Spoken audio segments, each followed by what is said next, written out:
At her wedding, my daughter-in-law demanded my house. A young family needs this house more. I said no, and she slapped me. So I picked up the phone and dialed a number. 20 minutes later, 2 men arrived, and my daughter-in-law started crying. She had been exposed. Before we continue, please subscribe to the channel, and write in the comments what time it is where you are now. The front door slammed against the wall with such force that I nearly dropped my coffee mug. Paul burst through like a hurricane, his face flushed with excitement, practically vibrating with energy. "Dad, you're not going to believe what just happened." He was pacing before I could even set my mug down, pulling something small from his jacket pocket. "I did it. I actually did it."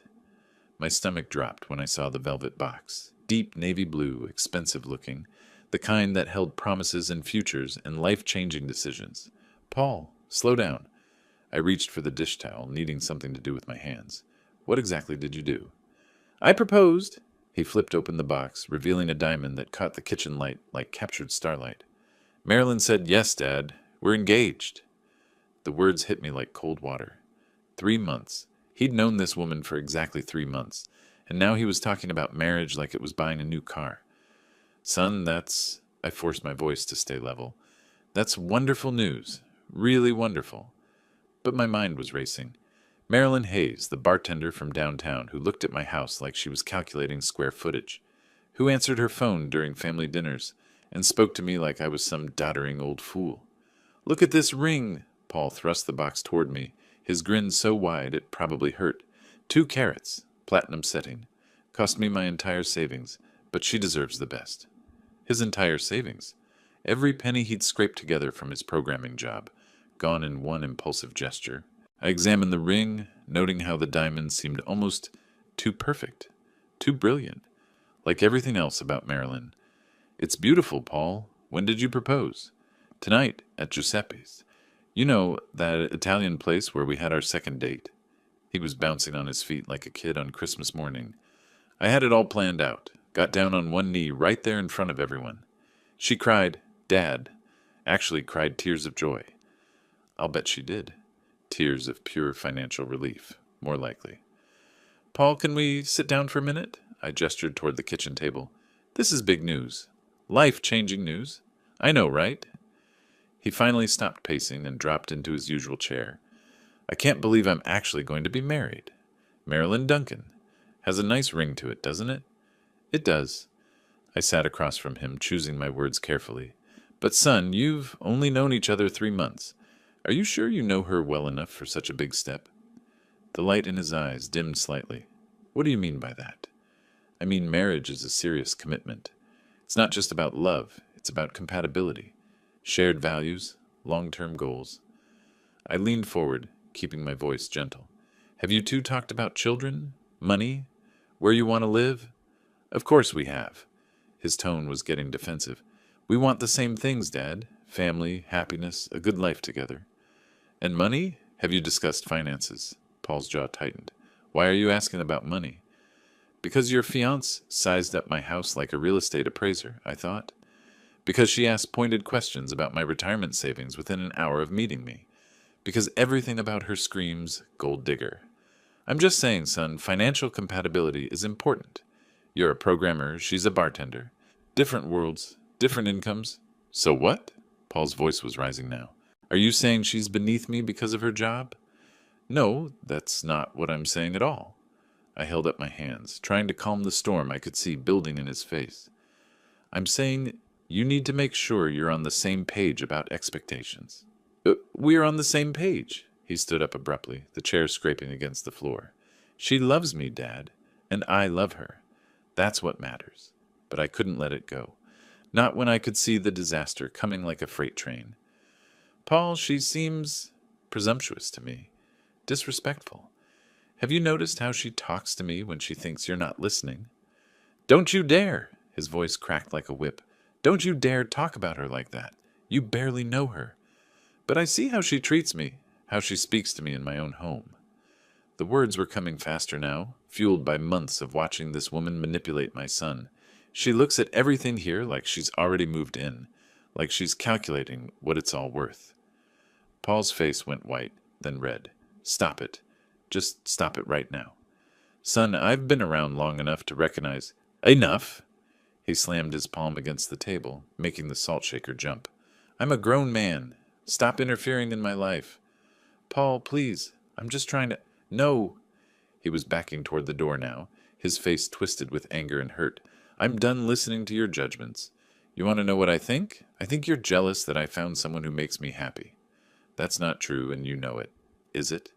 Because ever since Mom died, you've been alone, and now you can't stand the thought of me having what you lost. The words hit me like a physical blow. Paul immediately looked stricken, like he couldn't believe what had just come out of his mouth. Paul, wait! But he was already at the door, yanking it open. I'm done with this conversation. Marilyn and I are getting married whether you approve or not. The door slammed with such force that the windows rattled. I stood there in the sudden silence, listening to his car engine roar to life in the driveway. Gravel crunched as he backed out too fast, tires squealing as he disappeared down the street. The kitchen felt impossibly quiet now, just the hum of the refrigerator and the tick of the wall clock. I looked down and realized my hands were shaking. I stood there staring at the door for several minutes after Paul's taillights disappeared. The silence pressed against my eardrums like water. Finally, I forced myself to move, gathering up our coffee mugs with mechanical precision. His mug was still warm. I held it longer than necessary, remembering how he used to drink hot chocolate from this same cup when he was 10 years old, marshmallows melting into sweet spirals on the surface. The living room felt too big as I settled into my leather armchair. It was the same chair where I'd held him during thunderstorms, where we'd watched Cubs games on lazy Sundays, where I'd explained the facts of life with all the awkward sincerity a widowed father could muster. Now I'd probably ruined everything. Maybe I really had overstepped. The words echoed in my head like accusations. Paul was 28 years old, educated, capable of making his own decisions. What right did I have to question his choices? But those eyes. Marilyn's calculating eyes sweeping across my living room like she was already rearranging the furniture. The way she'd asked about my retirement plans during their second visit, her voice honey-sweet but her interest razor-sharp. I reached for the photo album on the side table, my fingers finding the familiar worn edges. Martha smiled up at me from the first page, her arm around a teenage Paul at his high school graduation. She'd been gone 5 years now, but I still caught myself setting two places at the dinner table sometimes. What would you do, Martha? I whispered to her photograph. What would you tell me? But I already knew. Martha had been the wise one, the diplomat. She would have found a way to voice concerns without triggering an explosion. She would have invited Marilyn for coffee, drawn her out with gentle questions, made her own judgment without alienating our son. I turned the page and found my own young face staring back at me. 25 years old, standing next to my first wife, Rebecca. God, I'd been so certain then, so absolutely convinced that her smile meant love, that her interest in my engineering prospects was genuine affection. The marriage lasted 18 months, long enough for her to realize that junior engineers didn't make as much money as she'd hoped, long enough for her to find someone with better financial prospects, long enough to teach me that some people view marriage as a business transaction. I'd sworn I'd never be that naive again. But here was Paul, making the exact same mistake with the exact same type of woman. The similarities were uncanny. Rebecca had been charming, vivacious, always ready with a laugh and a compliment. She'd made me feel like the most interesting man in the world, right up until she didn't. Marilyn had that same practiced charm, the way she touched Paul's arm when she laughed, the way she gazed at him like he'd hung the moon. But I'd seen her face when she thought no one was looking. Cold calculation, measuring everything against some internal profit margin. I closed the album and rubbed my eyes. Maybe Paul was right. Maybe I was jealous, afraid of losing the only family I had left. Maybe grief had made me paranoid, suspicious of anyone who threatened to change our small, comfortable world. But I didn't think so. This wasn't about loneliness or fear of abandonment. This was about protecting my son from a woman who saw dollar signs where he saw love. The question was, how could I make him see it without pushing him further away? I made my way to the kitchen and put the kettle on for tea. The ritual was soothing, selecting the cup, measuring the leaves, waiting for the water to boil. By the time I sat down with the steaming mug, I'd made my decision. Tomorrow, I would call Paul. I would apologize for my timing, for my delivery, for making him feel attacked in what should have been a moment of celebration. I would invite them both for dinner, create an opportunity to observe Marilyn more closely without seeming confrontational. And if I was wrong about her, if she truly loved my son for who he was, rather than what he could provide, I would be the first to welcome her into our family. But if I was right, I sipped my tea and began planning exactly what I would say. Paul needed to hear humility, not judgment. He needed to feel respected, not criticized. And Marilyn needed to feel welcome enough to reveal her true nature. The grandfather clock in the hallway chimed 11 times, late enough that Paul would be home by now, probably telling Marilyn about our fight, probably painting me as the interfering old man who couldn't accept his happiness. Let him. For now, it was better that she underestimate me. I finished my tea and headed upstairs, already composing the apology I would deliver in the morning. The right words at the right time could heal the rift between us, and once Paul and I were solid again, I could focus on protecting him from the woman who was counting his money, before she'd even said, "I do." I woke at dawn without the alarm, my mind immediately focused on the task ahead. Coffee first, then the call. I needed caffeine to steady my nerves and clarity to choose the right words. Standing at the kitchen counter, I rehearsed out loud like an actor preparing for the most important performance of his life. Son, I want to apologize. Too formal. Paul, I'm sorry about last night. Too simple. I was wrong to interfere. Too much. I pulled out a notepad and wrote down key points. Respect his decision. Support his happiness. Request second chance. Keep it brief. 8 o'clock felt too early. 8:15 seemed pushy. By 8:30, I was pacing circles around the kitchen table, checking my watch every 30 seconds. Finally, I grabbed the phone. First ring, second ring. Third. Hello? Paul's voice was flat, professional, distant. Paul, it's Dad. I was hoping we could talk. Silence stretched between us like a chasm. Then, I really don't have time for another lecture about my life choices. The line went dead. I stared at the phone for a full minute, then dialed again. Paul, please don't hang up. Click. On the third attempt, he answered with pure exasperation. What do you want? More insults for Marilyn? More reasons why I'm making the mistake? Son, I want to apologize. The words rushed out before he could disconnect again. I shouldn't have interfered in your personal life. You're a grown man, and you have the right to make your own choices. I was completely out of line. The silence this time felt different, surprised rather than hostile. You're apologizing? Yes, absolutely. What I said last night was unfair and hurtful, and I'm deeply sorry. I gripped the phone tighter. You came to share wonderful news, and I turned it into an argument. That was wrong of me. Well, his voice lost some of its edge. I wasn't expecting that. I love you, Paul. Your happiness matters more to me than anything else in the world. If Marilyn makes you happy, then I want to support that relationship. I could hear him breathing, processing.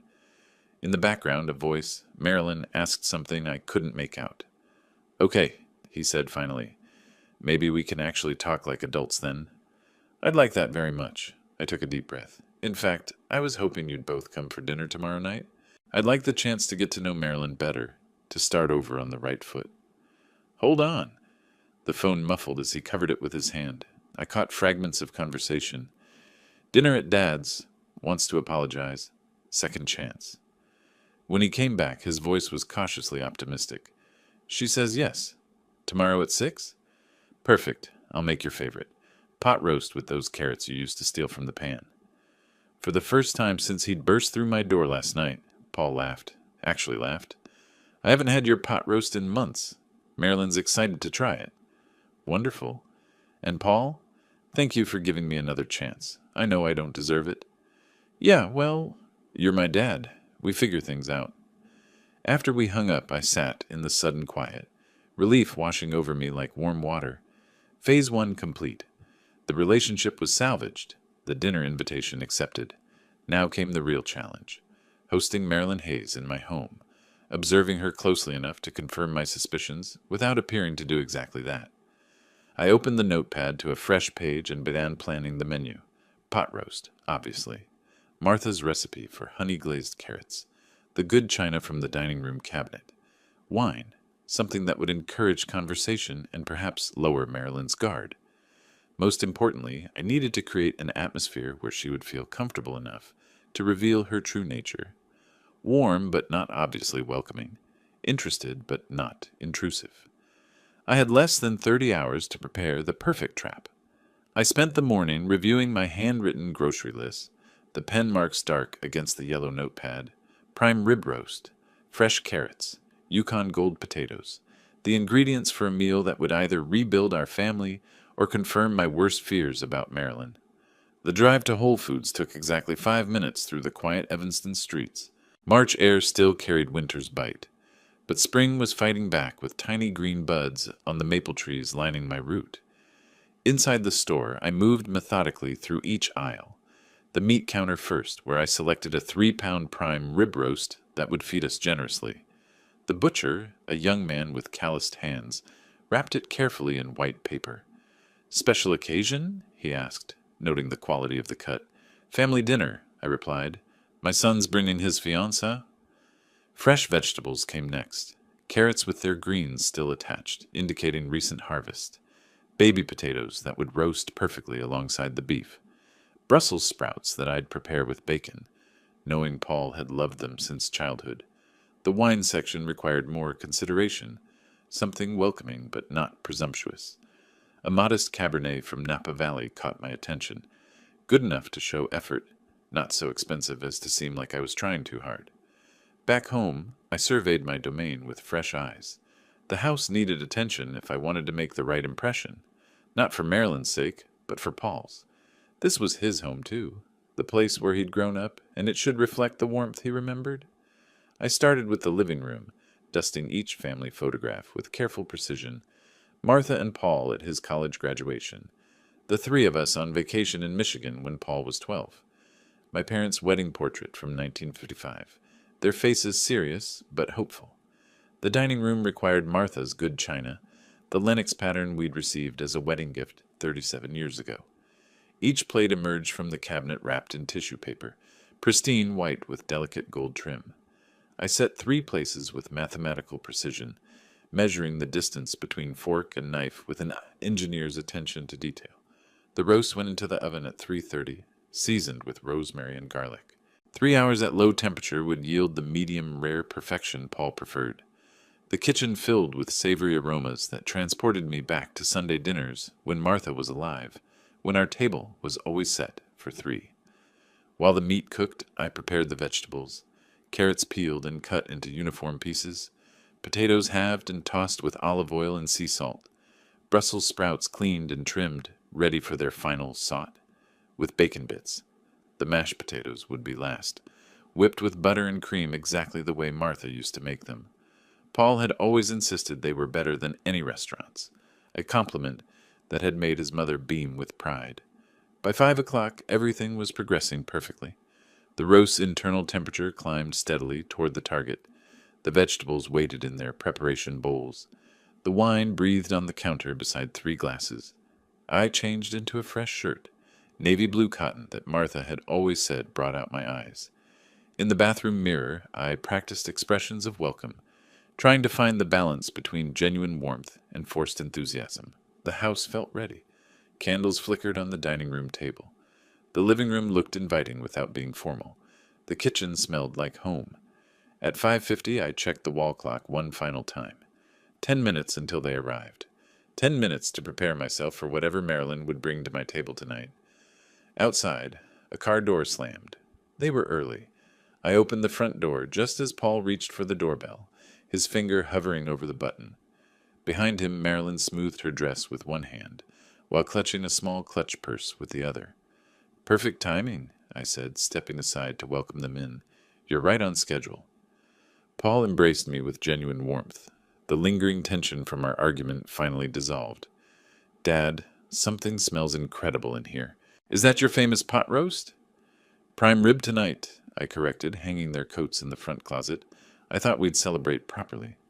"Oh my!" Marilyn's voice carried a theatrical quality that immediately set my teeth on edge. Look at this adorable little house. So old-fashioned, but I suppose it has character. Little house. The 4-bedroom colonial that Martha and I had saved 3 years to buy was hardly little, but I managed to smile. We have even more incredible news. Paul's excitement bubbled over as we moved toward the living room. We've set the date, April 15th, just 4 weeks away.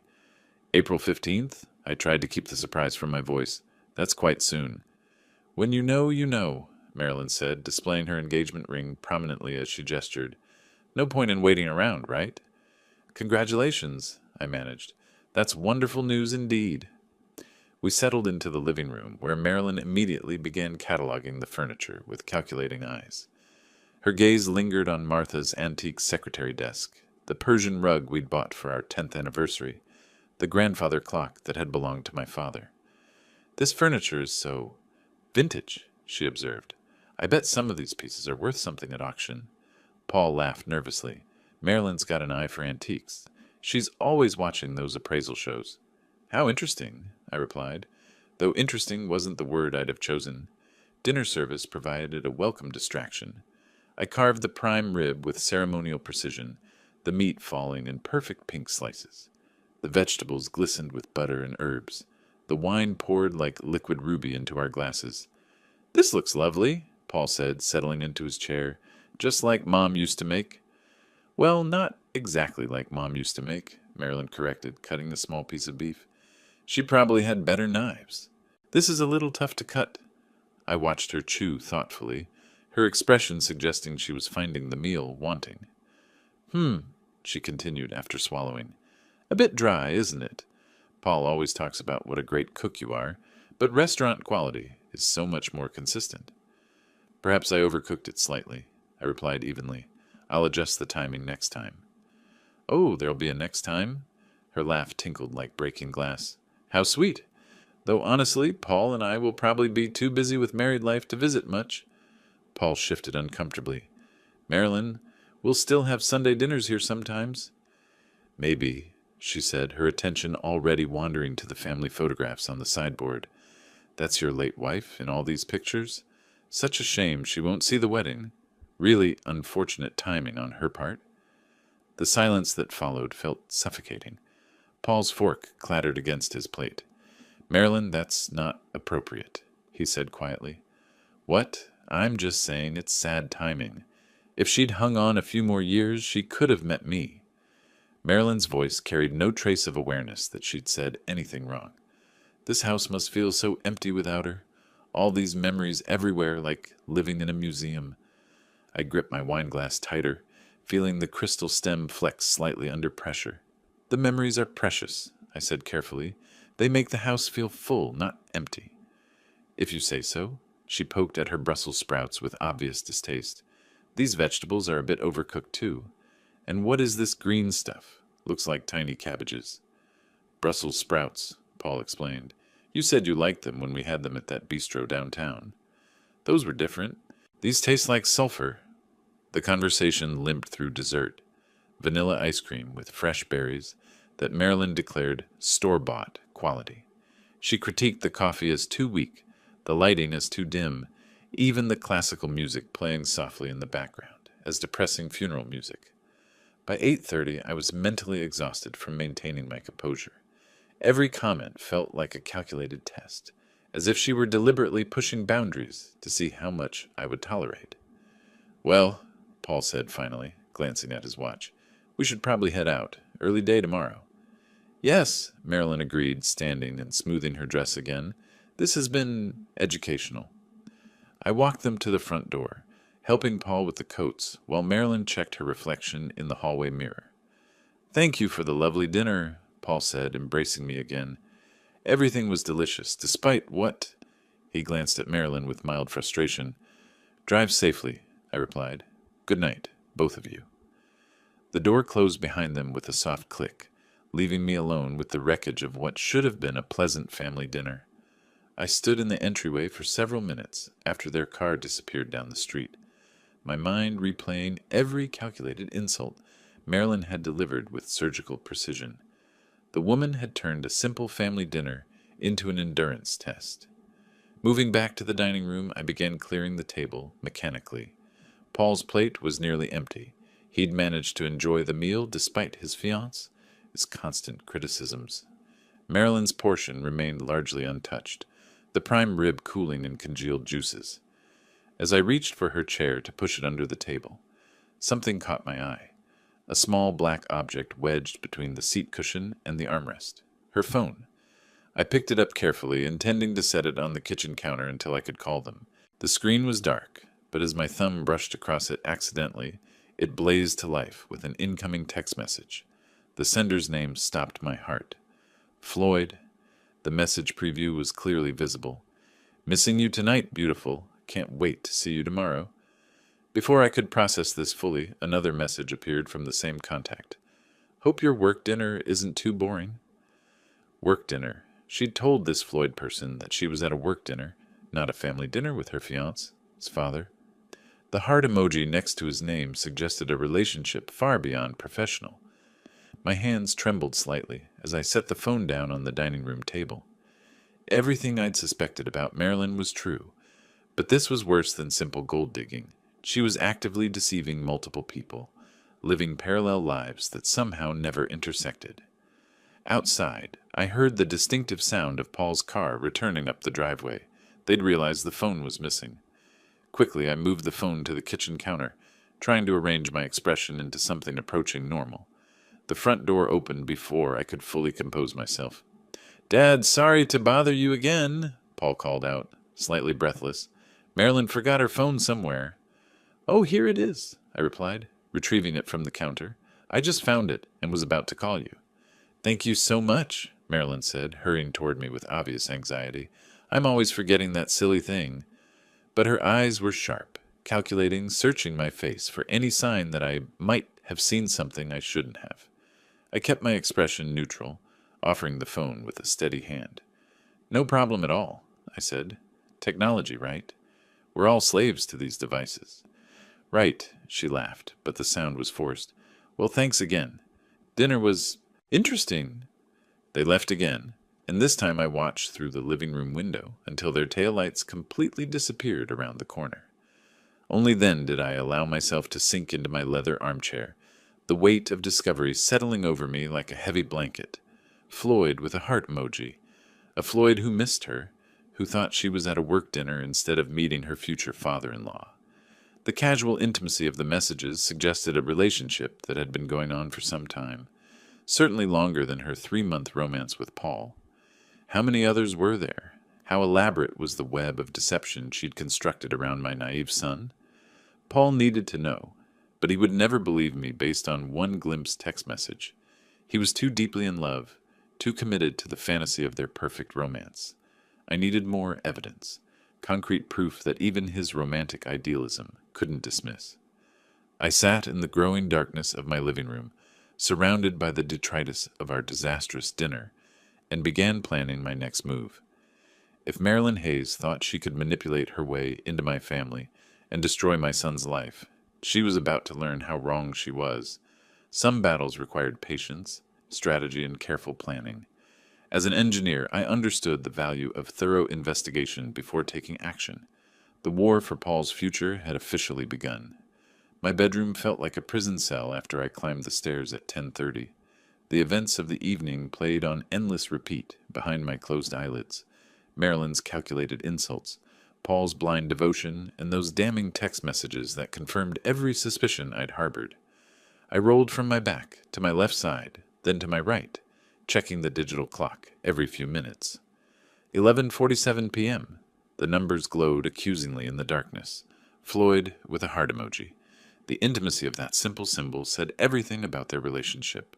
No casual friend, no distant cousin would text with that level of familiarity. And work dinner, she'd lied to him about tonight, calling our family dinner a work obligation. Throwing off the covers, I padded downstairs to the kitchen. Sleep was impossible when my mind raced through possibilities like a computer processing data. I made coffee despite the late hour, needing the ritual more than the caffeine. The kitchen table became my command center. I pulled out a yellow legal pad and drew a line down the middle. On the left side, known facts. On the right, suspected facts. Known. Floyd sends intimate messages. Marilyn lies about her whereabouts. She's manipulative and materialistic. Suspected. Floyd believes he's in an exclusive relationship. There may be others. The engagement is a calculated move for financial security. But suspicions wouldn't convince Paul. He was too deeply in love, too committed to his fantasy of their perfect romance. I needed concrete evidence. Photographs, witnesses, documented proof that even his romantic idealism couldn't dismiss. At 1:30 a.m., I began planning my investigation strategy. Murphy's Tavern on North Clark Street. I'd heard Marilyn mention it during dinner conversation weeks ago. That would be my starting point. I could observe her work schedule, document her interactions, follow her after hours. The methodical part of my engineer's brain kicked into high gear, creating timelines and logistics. By 3 a.m., I had a preliminary plan sketched out. I would position myself across from the tavern during her shifts, using coffee shops and bus stops as cover. I'd invest in a small camera with a zoom lens, keep detailed written logs with timestamps. The investigation would need to be thorough but discreet. Marilyn was cunning enough to spot obvious surveillance, and I couldn't risk alerting her to my suspicions before gathering sufficient evidence. Paul's wedding was April 15th, exactly 4 weeks away. That gave me a month to build an airtight case, or accept that I'd been wrong about her. As dawn crept through the kitchen windows, I felt something I hadn't experienced since Martha's final illness, a sense of purpose that transcended my own comfort. This wasn't about my dislike of Marilyn or fear of losing Paul. This was about protecting my son from a woman who would destroy his life piece by piece.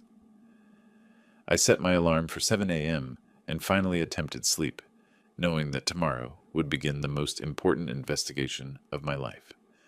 The first week taught me that detective work was far more tedious than television suggested. Murphy's Tavern sat on a busy corner of North Clark Street, surrounded by coffee shops and retail stores that provided perfect observation points.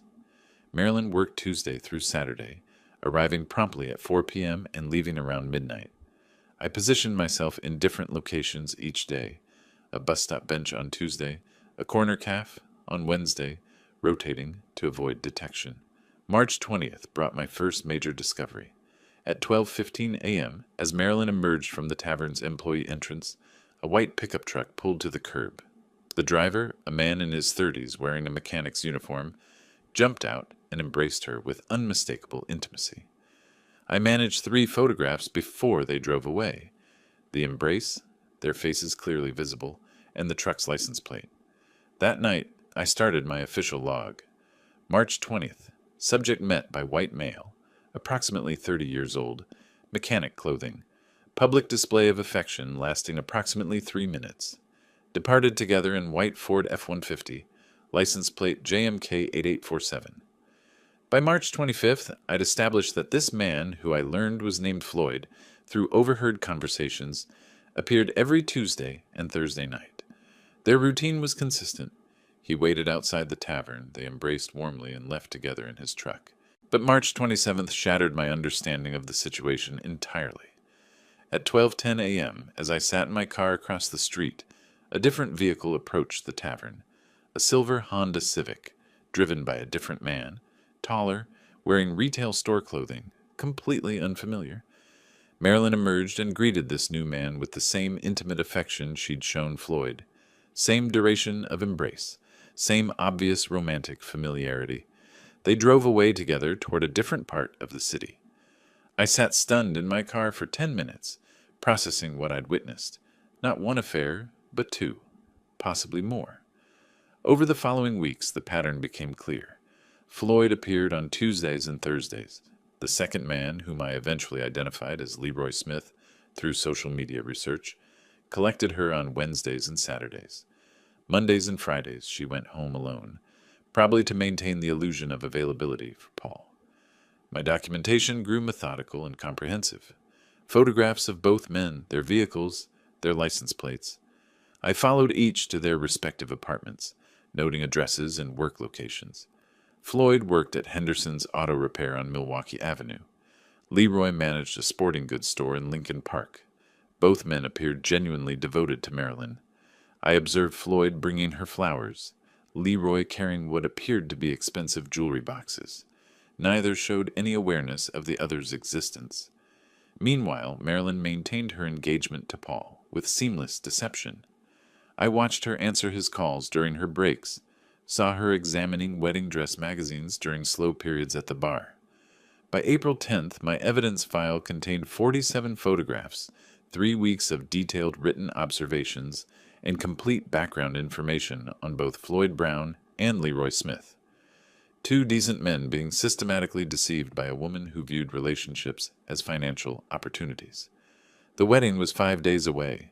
Paul had spent the past month in blissful preparation, discussing honeymoon plans and apartment hunting for their married life together. On April 14th, I sat in my study reviewing the complete file one final time. 27 days of surveillance had revealed a web of deception so elaborate it bordered on sociopathic. Marilyn wasn't just cheating on Paul, she was maintaining 3 separate relationships with military precision. Tomorrow, Paul would stand at an altar and promise his life to a woman who didn't exist. Not if I could help it. I woke at 6 a.m. on April 14th with the clarity that comes from irrevocable decisions. Today was my last chance to save Paul from the biggest mistake of his life.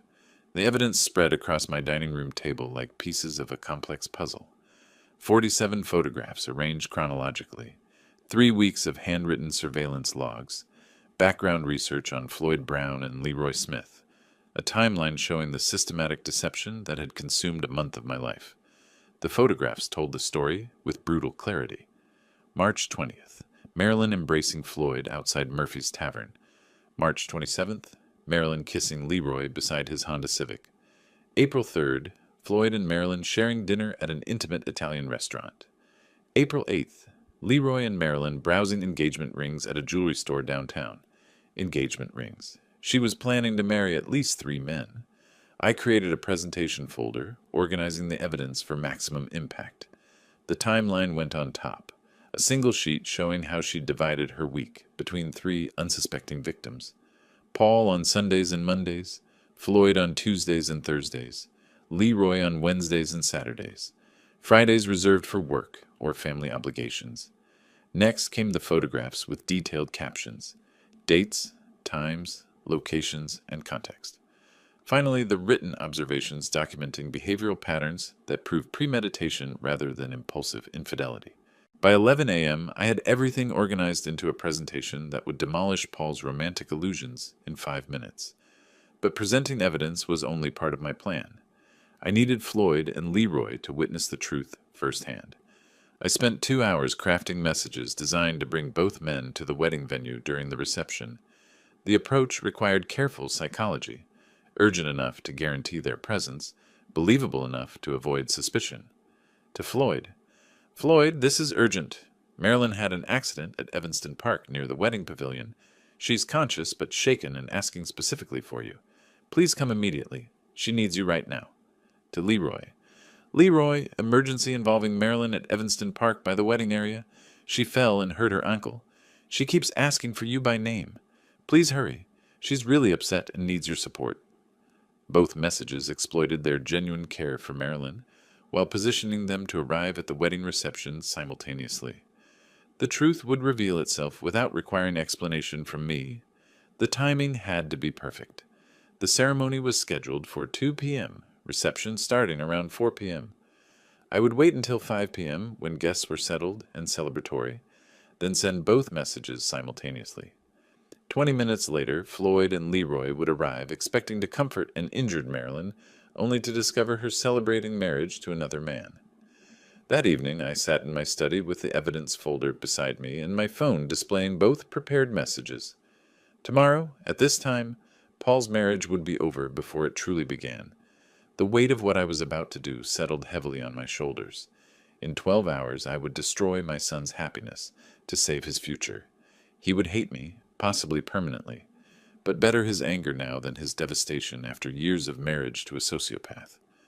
I reviewed my plan one final time, checking for flaws or oversights. The evidence was irrefutable. The confrontation strategy was sound. The timing would maximize impact while minimizing Marilyn's ability to manipulate the situation. At 10 p.m., I locked the evidence folder in my desk drawer and went upstairs to bed. Tomorrow would be the most difficult day of my life, but also the most necessary. Paul deserved better than Marilyn Hayes. By this time tomorrow, he would know exactly what kind of woman he'd almost married. And if my careful plan worked correctly, Floyd Brown and Leroy Smith would finally learn the truth about the woman they both thought they loved exclusively. Sleep came easier than expected. My conscience was clear, my purpose resolved. The wedding ceremony had concluded flawlessly under the spring afternoon sun. Paul and Marilyn stood surrounded by congratulations, her white dress brilliant against the green backdrop of Evanston Park. I sat in the father of grooms section, the evidence folder pressed against my ribs inside my suit jacket. 50 guests moved from the ceremony area to the reception pavilion, their laughter echoing through the trees. Marilyn accepted praise with growing confidence, her hand possessively gripping Paul's arm as if claiming territory. "Such a beautiful bride," commented Paul's Aunt Eleanor. "You must be so happy to welcome her into the family." "Indeed," I replied, watching Marilyn's eyes catalog the expensive jewelry worn by our relatives. As the reception settled into its rhythm, Marilyn's behavior shifted noticeably. The demure facade she'd maintained during our previous encounters dissolved into something more aggressive, more entitled. "Paul's father has such a large house," she mentioned loudly to a group of family friends. "All that space for just one person seems terribly wasteful." "Oh, are you thinking of moving in together?" asked Cousin Margaret innocently. "Well, young couples need room to grow, don't you think?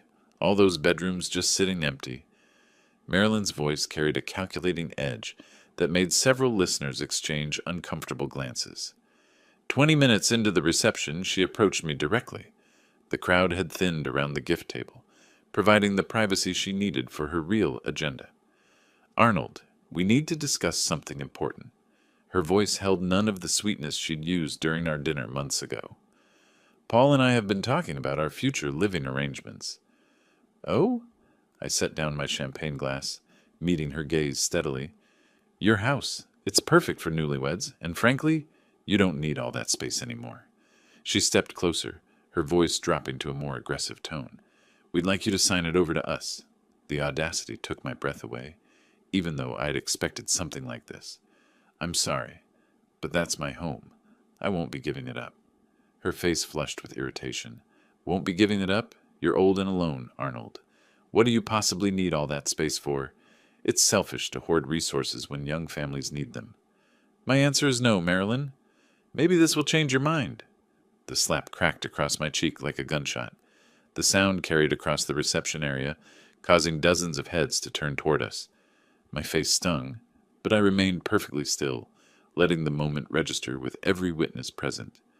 Paul materialized beside us within seconds, his face flushed with confusion and embarrassment.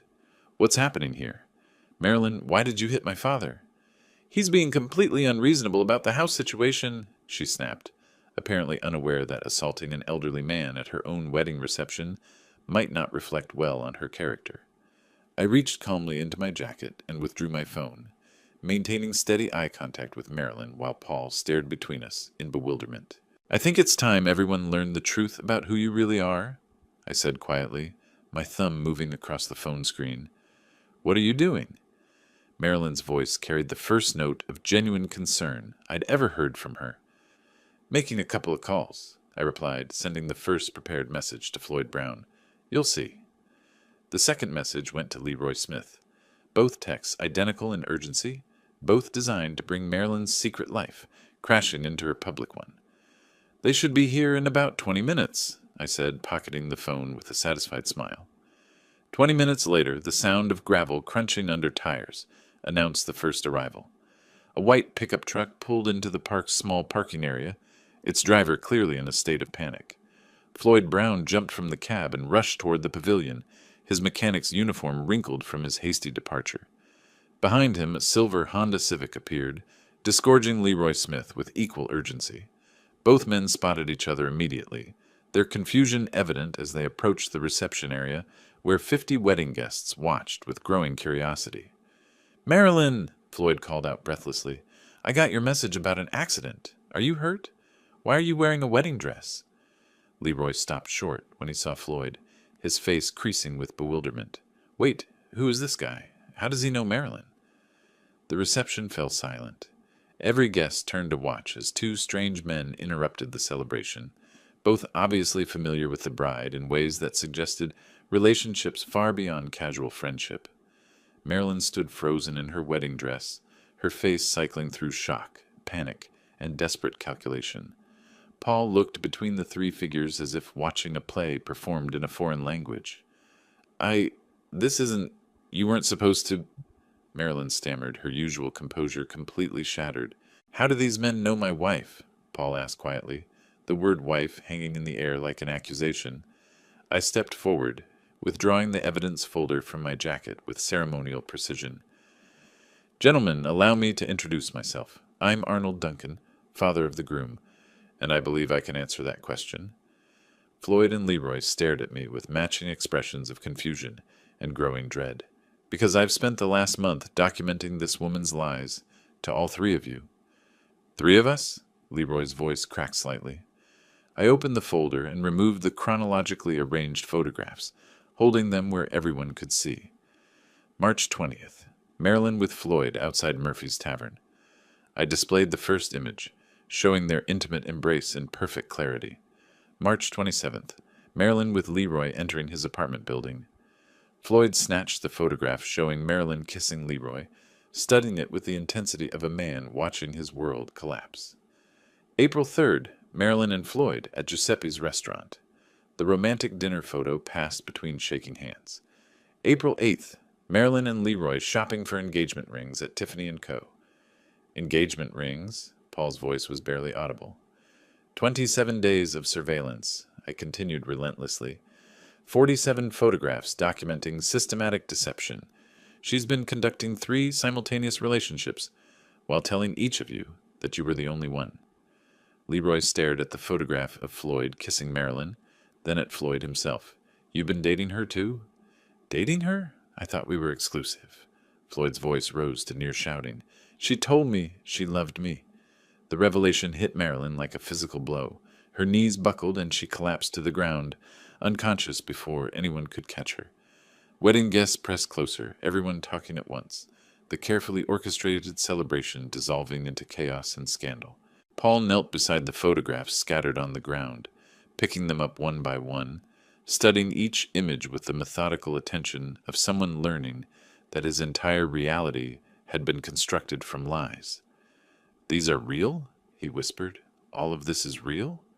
I'm sorry, son. I wanted to be wrong about her. Floyd and Leroy stood together in stunned silence, processing their shared victimization. Both had been manipulated with identical tactics, identical promises, identical lies. I can't believe we were both played like this, Floyd said finally. A year of my life, Leroy replied. A year of believing I'd found someone special. They looked down at Marilyn's unconscious form with expressions of disgust and betrayal, then turned away from the destroyed reception without another word. As their vehicles departed, Paul continued studying the photographs, his wedding dreams crumbling with each documented deception. What am I supposed to do now? He asked the spring air. Marilyn regained consciousness to find the reception area nearly empty. Most guests had departed after witnessing the spectacular collapse of what should have been a celebration. She sat up slowly, her wedding dress rumpled and stained with grass. Paul? Her voice carried desperate hope. Paul, where is everyone? He stood 10 feet away, still holding the photographs that had destroyed his marriage before it truly began. Floyd and Leroy were gone, their tire tracks in the gravel the only evidence they'd ever existed in her carefully compartmentalized world. They left, Paul said simply. Everyone left. Marilyn struggled to her feet, smoothing her dress with shaking hands. Paul, listen to me. This isn't what it looks like. I can explain everything. Explain what, exactly? His voice held a flatness I'd never heard before. Explain how you were engaged to me while sleeping with 2 other men? Explain how you lied to all 3 of us for months? Those relationships didn't mean anything. She moved toward him with outstretched hands. You're the one I chose to marry. You're the one I love. Paul stepped backward, maintaining distance between them. Love? You don't even understand what that word means. Please give me another chance. I'll prove my love to you. I'll end things with them completely. End things with them? Paul's laugh held no humor. They already ended things with you. Did you see their faces when they realized they'd been sharing you with someone else? Marilyn's desperation shifted to anger as her manipulation tactics failed. Fine. You want to throw away our future over some stupid photographs? You're making the biggest mistake of your life. No, Paul said quietly. The biggest mistake of my life was believing you in the first place. He addressed the few remaining guests with quiet dignity. The wedding is canceled. Thank you all for coming. But there won't be a reception. Marilyn made one final attempt. Paul, think about what you're giving up. We had plans, a future together. Don't let your paranoid father destroy our happiness. My father saved me from a lifetime of lies. Paul's voice grew stronger with each word. If you loved me, you wouldn't have betrayed me with 2 other men while planning our wedding. She stared at him for a long moment, perhaps finally understanding that her carefully constructed deception had completely collapsed. Without another word, she gathered her skirts and walked toward the parking area, her high heels clicking against the pavement with mechanical precision. When her car disappeared around the corner, Paul and I stood alone among the abandoned wedding decorations. White ribbons fluttered from empty chairs, and the untouched wedding cake sat like a monument to shattered dreams. Dad, I owe you an enormous apology. Paul's voice shook slightly. You were right about her from the very beginning. I'm sorry it had to happen this way, son. I genuinely wanted to be wrong about her. Thank you. He picked up one of the photographs showing Marilyn with Leroy. Thank you for saving me from the biggest mistake of my life. That's what fathers do, protect their children from harm, even when it's painful. Paul studied the image for another moment, then set it down among the scattered evidence. I promise to listen to your concerns in the future. Really listen, not just dismiss them because I think I know better. And I promise to trust your judgment more than I have. I placed my hand on his shoulder. We both learned something important today. Together we walked away from the destroyed reception, leaving behind the white ribbons and abandoned cake, the scattered photographs and broken promises. The afternoon sun filtered through the trees as we headed toward the parking lot, father and son united by truth rather than divided by deception. Paul would recover from this betrayal. He was young, intelligent, and now wiser about the difference between genuine love and skilled manipulation. Someday he would find someone worthy of his devotion, and I would be there to welcome her properly into our family. If you like this story, please like this video, subscribe to the channel, and share your impressions of this story in the comments. To listen to the next story, click on the box on the left. Thank you for watching.